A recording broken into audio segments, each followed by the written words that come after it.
जो सरकार ने इनकम टैक्स की छूट दी है ये बात तो सभी को पता है। इसके ऊपर बहुत सारी वीडियोस भी बन चुकी हैं। लेकिन जो ये छूट मिली है यानी 12 लाख जिसकी सालाना इनकम है उसे उनको कोई कोई टैक्स टैक्स नहीं नहीं देना। देना पड़ेगा। और जो जॉब करते हैं उन्हें 1275 पर कोई टैक्स नहीं देना पड़ेगा। तो इस छूट के कारण दो प्रकार के माइंडसेट डेवलप हुए हैं। पहला वो वर्ग आता है जो ये सोचता है कि ये पैसा हमारे लिए इजी मनी है, यानी सरकार ने इस पैसे को छोड़ दिया हमारे लिए, इससे हम अपने शौक पूरे करेंगे, महंगे कपड़े, पार्टी, गैजेट परचेज करेंगे। कई लोगों ने तो आईफोन खरीद भी लिए हैं बिकॉज वो ये सोचते हैं कि ये कौन सा हमने हमारी पॉकेट से लगाया है, ये तो सरकार ने दिया है हमें। सरकार। दूसरा माइंडसेट ये क्रिएट हुआ है कि ये हमारे लिए सेकेंडरी सोर्स ऑफ इनकम है, यानी वो लोग ये सोचते हैं कि ये हमारा ही पैसा था, हमारा समय, हमारी मेहनत का पैसा था जो सरकार हमसे वसूल करती थी, लेकिन अब सरकार ने इसके ऊपर छूट दे दी है। मतलब पैसा हमारा ही है तो ये हमारे लिए या तो सेकेंडरी सोर्स ऑफ इनकम है या ये हमारी मेहनत का पैसा है, तो हम उसे हार्ड अर्न मनी से ट्रीट करेंगे, यानी इस पैसे को उसी तरीके से इन्वेस्टमेंट करेंगे, पैसे से पैसा बनाएंगे। तो आज का हमारा जो डिस्कशन है वो दोनों माइंडसेट वाले व्यक्तियों के लिए बेहद इंपॉर्टेंट रहेगा। आज हम डिस्कस करेंगे उन 4 ऑप्शन के बारे में जिनमें आप अपना टैक्स में जो जितनी छूट मिली है उस पैसे को इन्वेस्टमेंट कर सकते हो। एंड जो ये चारों ऑप्शंस हैं ये मोर कन्वीनियंट एंड प्रैक्टिकल हैं। हमारा सबसे पहला और सबसे पसंदीदा ऑप्शन आता है सिप। सिप एक प्रकार से म्यूचुअल फंड है, यानी सिस्टमेटिक इन्वेस्टमेंट प्लान।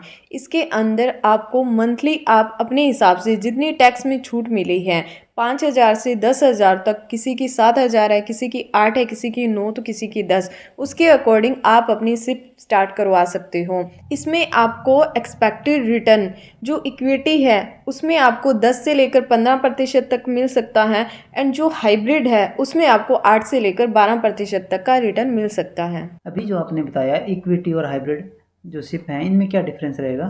इक्विटी में आपका सारा पैसा स्टॉक मार्केट में लिस्टेड कंपनी में निवेश किया जाता है।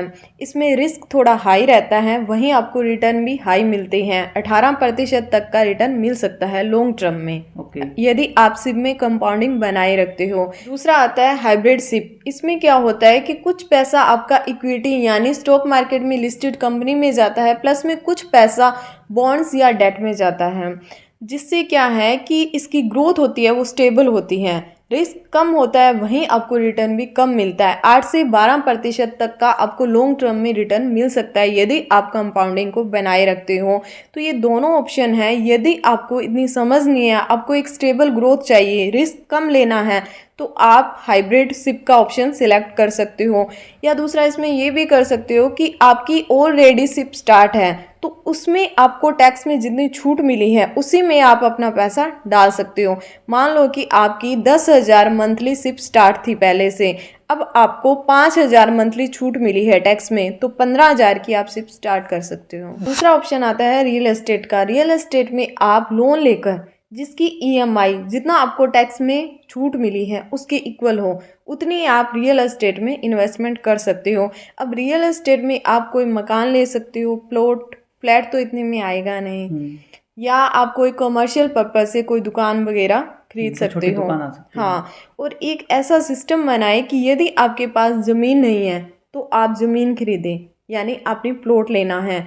अगर मान लो आपके पास कोई प्लॉट है उसके ऊपर दुकान बनी हुई है तो आप लोन लेकर उसमें अपना बिजनेस कर सकते हो। यदि आपकी वाइफ या आपके बच्चों के पास एक स्टेबल सोर्स ऑफ इनकम नहीं है तो आप उसके थ्रू लोन लेकर जिसकी ईएमआई आपके टैक्स की छूट के बराबर होनी चाहिए, बस उतना ये चीज़ आपने ध्यान में रखनी है ताकि आपकी पॉकेट पर एक्स्ट्रा बर्डन ना आए।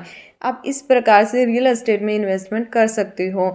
दूसरा, यदि आपकी कुछ एक सेविंग्स है, मान लो कि आपने 25 लाख रुपए की प्रॉपर्टी लेनी है तो 50% आप डाउन पेमेंट कर दो, 50% पर आप लोन ले सकते हो।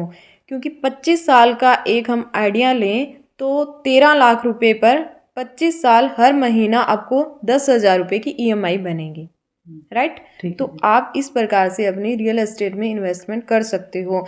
इससे क्या होगा कि इससे आपकी जो फाइनेंशियल डिसिप्लिन है वो आएगा, वो मेंटेन रहेगा। जो 10,000 रुपये आपको छूट मिली है टैक्स की वो फिजूल खर्ची में नहीं जाएंगे, उसमें एक डिसिप्लिन आएगा और आपकी प्रॉपर्टी बन जाएगी, तो आपको रिलैक्स मिलेगा। तीसरा ऑप्शन आता है इंडेक्स फंड का। ये उनके लिए है जो इन्वेस्टमेंट के शुरुआती दौर में है।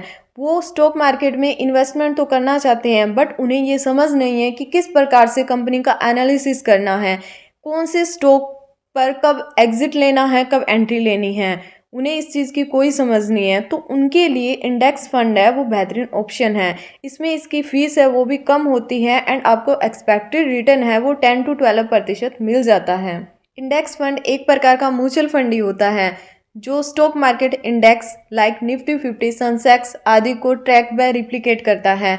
इसमें क्या होता है कि आपका पैसा एक कंपनी में नहीं जाता, इंडेक्स में मौजूदा सभी कंपनी में रेशियो के हिसाब से जाता है, जिससे रिस्क है वो कम रहता है। इसलिए जो इस फील्ड में नए हैं उनके लिए ये सूटेबल है।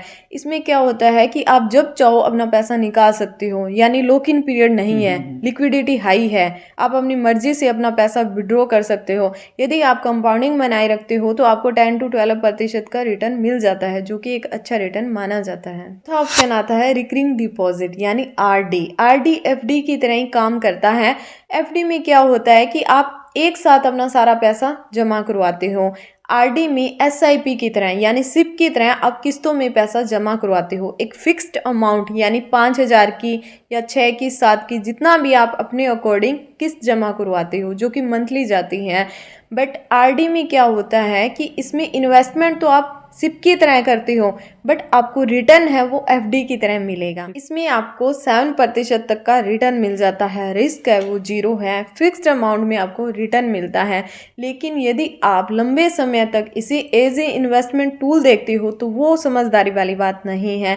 इसे आप किस नज़रिए से देखो, मान लो आपने 5 साल तक आरडी करवाई, 10-10 हज़ार रुपये की आप किस्त में पैसा जमा करवाते गए, तो 5 साल बाद आपने 6 लाख रुपए जमा करवाए, आपको 7,20,000 रुपये मिल जाएंगे, क्योंकि 1,20,000 है वो आपका प्रॉफिट है।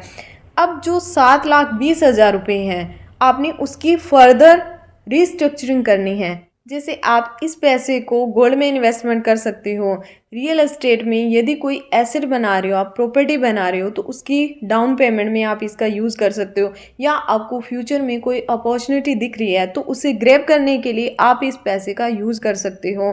बट आपने यहाँ अपना जो एसेट है उसकी रिस्ट्रक्चरिंग करनी है, यानी जो लो रिटर्न वाले एसेट हैं उन्हें हमें हाई रिटर्न वाले में शिफ्ट करना है। यदि आप इस प्रकार से अपनी इन्वेस्टमेंट करते हो तो आपको लॉन्ग रन में अच्छा रिटर्न मिलता है।